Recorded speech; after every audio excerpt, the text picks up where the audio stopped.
For 7 years, Israel lived in the shadows. The Midianites would sweep in like a plague of locusts, stripping the land bare, forcing the people into the mountains, into caves and strongholds. In a time of heroes, there were none to be found.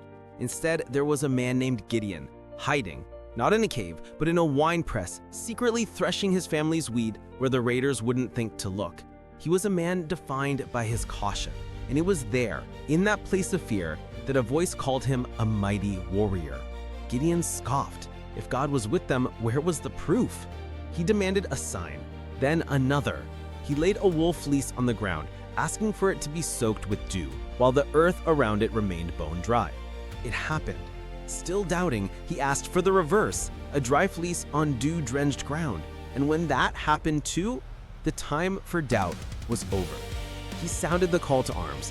32,000 men answered, an army ready to reclaim their future. But the voice came again. The army was too large. A victory with these numbers would be a victory for human pride, not divine faith. So Gideon faced his men and made the first stunning announcement. Anyone who was afraid could go home. He watched as 22,000 men turned and walked away. 10,000 remained. Still too many. The next test was stranger. He led them to a spring and watched them drink. The vast majority knelt, putting their faces down to the water. Vulnerable. But 300 men stayed alert. They cupped water in their hands and lapped it like dogs, their eyes still scanning the horizon. These were the ones. Gideon's army was now just 300 men against a force so vast, it was said they were as numerous as the sand on the seashore. The battle plan was madness. There were no swords drawn, no shields raised.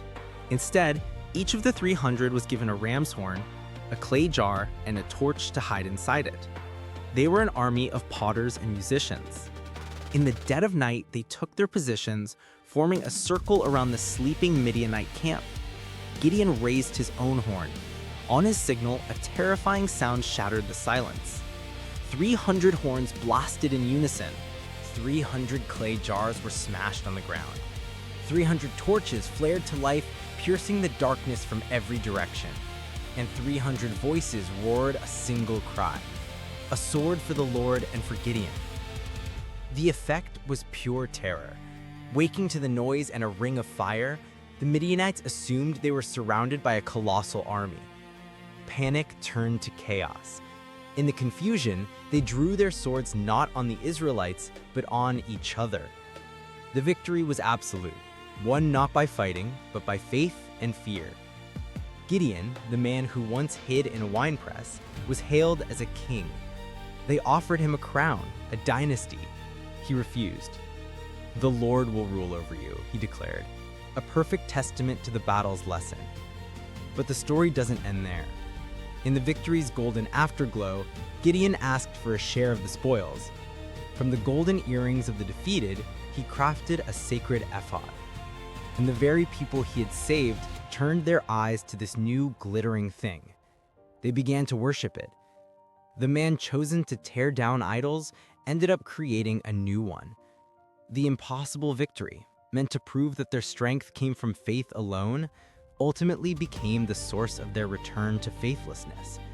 And Gideon, the reluctant hero, left behind a legacy not just of a miraculous triumph, but of the quiet, creeping danger that can follow.